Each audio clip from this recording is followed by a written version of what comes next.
Hello student, एक बार फिर से आपका स्वागत है आपके अपने स्मार्ट स्टडी क्लासेस में। हाँ, तो हमारी इंग्लिश ग्रामर क्लास चल रही थी और जिसमें चल रहा था आपका सिंटैक्स। सिंटैक्स का मतलब क्या होता है? वाक्य को शुद्ध करना। इसमें कुछ गलतियाँ दी होती हैं और उन गलतियों को सही करना सिंटैक्स कहलाता है। तो अब तक आपके 9 पॉइंट कंप्लीट हो चुके हैं और आपका 10वां पॉइंट चल रहा है सिंटैक्स ऑफ प्रीपोजिशन, जिसमें हम आपको एक वीडियो प्रोवाइड कर चुके हैं और जिसका दूसरा पार्ट हम आज आपको प्रोवाइड करने वाले हैं। इस तरह से आपका सिंटैक्स ऑफ प्रीपोजिशन भी कंप्लीट हो जाएगा। तो तरीका वही है कि एक तरफ रूल्स लिखते हैं और दूसरी तरफ उसके एग्जाम्पल लिखते हैं, ताकि रूल को पढ़ने के बाद आप एग्जाम्पल को अच्छी तरह से कंसेप्ट कर सकें और उसको समझ सकें।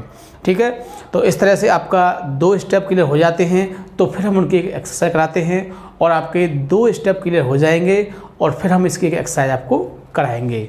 तो इस तरह से ये आपका 10वां पॉइंट है। इसके बाद आपका एक पॉइंट और रह जाएगा, सिंटैक्स ऑफ कंजक्शन। ठीक है ना, तो उसको भी हम कंप्लीट करा देंगे। बिल्कुल चिंता ना करें, आपको पूरी तरह से समझाया जाएगा और अच्छी तरह समझाएंगे ताकि आपको बहुत अच्छी तरह समझ में आ सके। ठीक है, तो ज़्यादा समय वेस्ट ना करते हुए चलते हैं अपने टॉपिक की ओर। क्लास 12th इंग्लिश ग्रामर यानी इंग्लिश ग्रामर क्लास चल रही थी और जिसमें क्या चल रहा है आपका सिंटैक्स। और सिंटैक्स में क्या होता है? वाक्य को शुद्ध करना। तो आपका दूसरा पार्ट है इसमें सिंटैक्स ऑफ प्रीपोजिशन। ठीक है ना, तो इसमें हमने आपको पहले पार्ट में इसके 3 रूल आपको बता दिए थे जो आपने देख लिए होंगे और समझ भी लिया होगा। अब इसमें अगले रूल आता है आपका रूल फर्स्ट है, देखिए,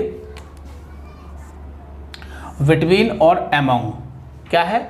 बिटवीन और अमंग। बिटवीन माने बीच में होता है और अमंग माने भी बीच में होता है। अब बात आती है कि बिटवीन का प्रयोग कहाँ किया जाएगा और अमंग का प्रयोग कहाँ किया जाएगा।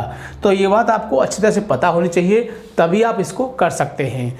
देखिए, बिटवीन का प्रयोग 2 व्यक्तियों या 2 वस्तुओं के लिए किया जाता है।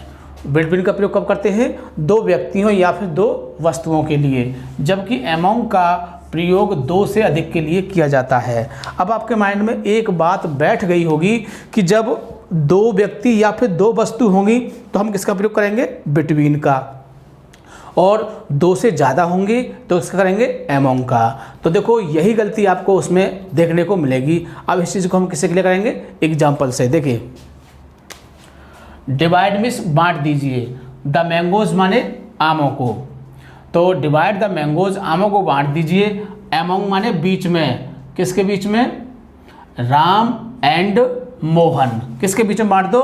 राम और मोहन के बीच में बांट दो। तो कितने व्यक्ति हैं देखना चाहोगे आप? एक मोहन है और दूसरा कौन सा है? राम है। तो वो क्या कह रहा है कि इन आमों को राम और मोहन के बीच में बांट दो। तो व्यक्ति कितने हमारे? 2। कितने हैं? 2। तो 2 व्यक्तियों के लिए किसका प्रयोग किया जाता है? अभी हमने आपको पढ़ाया था कि 2 हो तो किसका करते हैं? बिटवीन का, और ज़्यादा हो तो किसका करते हैं? अमंग का करते हैं। ठीक है ना, तो व्यक्ति 2 है तो किसका प्रयोग होगा इसमें? बिटवीन का। तो क्या आ जाएगा? बिटवीन। ठीक है ना, क्लियर हुआ ना? तो ऐसी ही गलती आपको एग्जाम में मिलेगी और आपको यही सही करने हैं और आपको मार्क्स मिल जाएंगे। ठीक है, सेकंड एग्जांपल देखिए, डिवाइड द मैंगोज, यानी कि मैंगोज को बांट दीजिए। बिटवीन माने बीच में। किसके बीच में? राम, दिनेश एंड उदयपाल। यानी कि अब व्यक्ति कितने हो गए आपके पास? 1, 2 और 3, यानी कि 3 व्यक्ति हो चुके हैं, यानी कि 2 से ज़्यादा हैं। जब 2 से ज़्यादा हैं तो किसका प्रयोग करेंगे? अमंग का। और इसमें क्या दिया होगा आपको? बिटवीन। तो क्या करोगे आप? अमंग इसमें लगा दोगे। ठीक है ना, तो आपका क्या हो जाएगा? ये बिल्कुल करेक्ट हो जाएगा। ठीक है ना, सेकंड रूल देखते हैं। देखिए इसका, सिंस या फॉर। क्या है? सिंस या फॉर।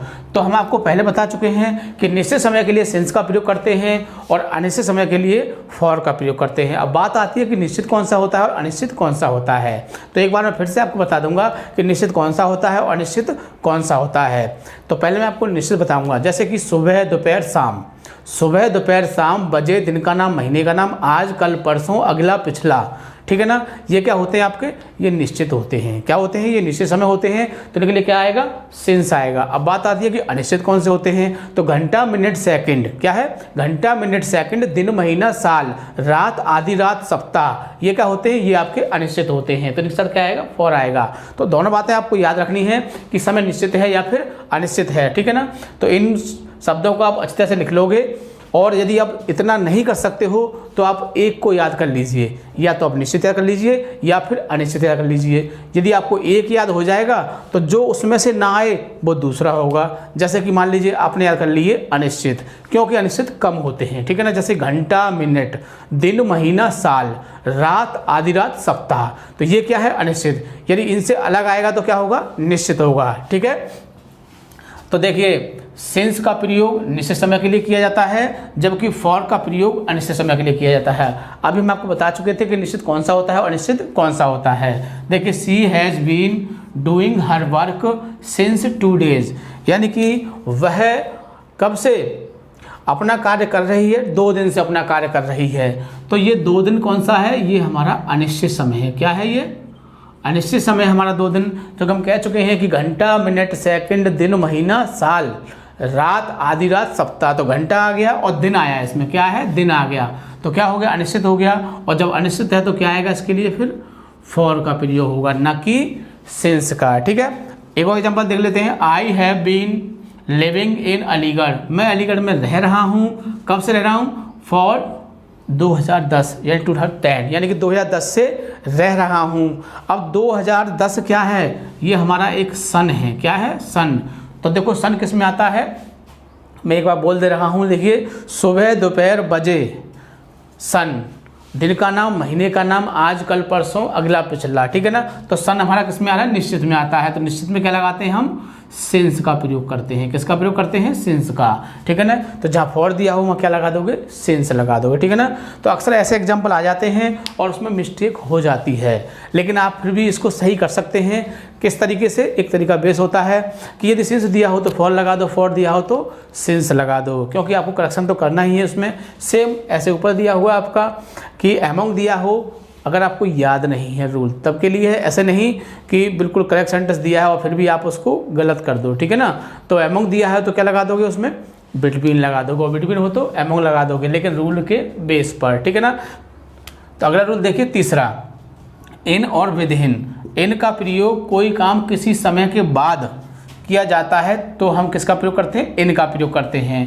तथा समय के अंदर किया जाता है तो विदिन का प्रयोग किया जाता है। यदि कोई काम किसी समय के अंदर किया जाता है तो किसका प्रयोग करते हैं, इनका। और कोई काम किसी समय के बाद किया जाता है तो किसका होता है, समय के बाद तो इनका, और समय के अंदर हो तो विद इनका, ठीक है। देखिए आई विल रिटर्न, आई मैं लौटूंगा। अब क्या दिया है इसमें, इन दिया है, तो मैं कह सकता हूँ ये सही भी है और गलत भी है। अगर आपसे सही करा रहा है, आपसे चेंज करा रहा है, सिंटैक्स में दिया है, तो आपको क्या करना पड़ेगा, इसको विद इन करना पड़ेगा ऐसे, है ना। कब, अगर करेक्शन करा रहा है तो, और नहीं करा रहा है तो कोई बात ही नहीं है। तो ये सही भी है गलत भी है। करेक्शन करा रहा है तो मान लीजिए आपको वो किसका प्रयोग कराना है, उसको विद इन का कराना है, और विद इन दिया है तो आपको इनका प्रयोग करना है, ठीक है, याद रहेगा ना। आगे देखिए फोर्थ रूल है टिल और टू। टिल का प्रयोग समय यानी कि समय के लिए किया जाता है, जबकि टू का प्रयोग स्थान के लिए किया जाता है। किसके लिए, यानी कि टिल का प्रयोग किसके लिए किया जाता है, समय के लिए, और टू का प्रयोग स्थान के लिए। अब सेंटेंस को देख लेते हैं, इसमें क्या है, सी स्लेप्ट टू 7 AM, यानी कि मुझे तो समय दिखाई दे रहा है, और जब समय दिखाई दे रहा है तो किसका प्रयोग करेंगे, फिर टिल का प्रयोग करेंगे, ना कि टू का। और स्थान वाली बात होती तो उसके लिए हम किसका प्रयोग करते, टू का प्रयोग करते। क्लियर है। आगे देखिए टू और इनटू, फोर्थ रूल है इसका, फिफ्थ रूल सॉरी। टू का प्रयोग टू का प्रयोग समान गति, देखिए टू का प्रयोग समान गति, यानी कोई चीज़ समान गति से चल रही है तो किसका प्रयोग करेंगे, टू का प्रयोग करेंगे। और इनटू का प्रयोग तेज गति के लिए किया जाता है। किसके लिए, तेज गति के लिए, यानी कि एकदम अकस्मात कोई कार्य होता है तो वहाँ पर इनटू का प्रयोग होगा, ठीक है ना। और हम ऐसे भी कह सकते हैं कि जब कोई चीज़ ऊपर से नीचे के लिए जाए, एक मैं आपको पहचानने की दृष्टि से बता रहा हूँ कि जब कोई चीज़ एकदम ऊपर से नीचे के लिए जाती है तो उस कंडीशन में इनटू का प्रयोग किया जाता है।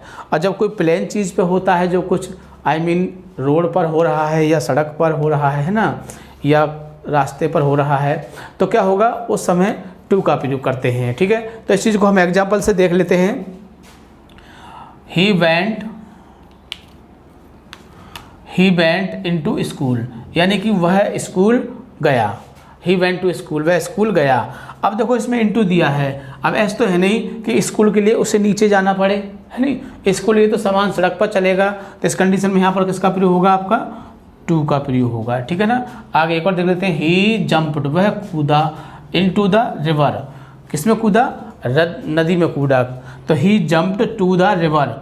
अब देखो नदी में कूदा है तो नदी में ऊपर से नीचे ही कूदेगा ना कि नीचे से ऊपर के लिए जाएगा, क्योंकि नदी तो नीचे ही होगी ना। ठीक है ना, बात समझ रहे हो ना। तो जब ऊपर से नीचे के लिए कोई कार्य होता है तो उस कंडीशन में क्या होता है, इनटू का प्रयोग होता है। तो टू की जगह क्या आ जाएगा आपका, इनटू। ठीक है ना।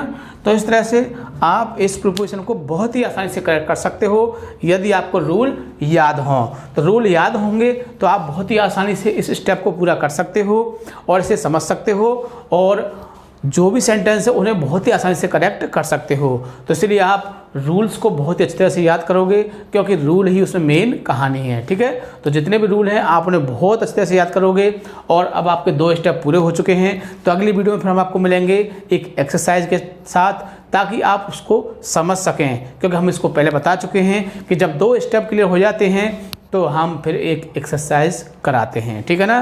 तो वीडियो को बहुत ही अच्छी तरह से बार बार देखोगे ताकि आपकी समझ में अच्छी तरह से आ सके, और वीडियो को लाइक या शेयर करना नहीं भूलोगे ताकि और लोग भी इसका फ़ायदा उठा सकें। ठीक है, थैंक यू। जय हिंद, जय भारत।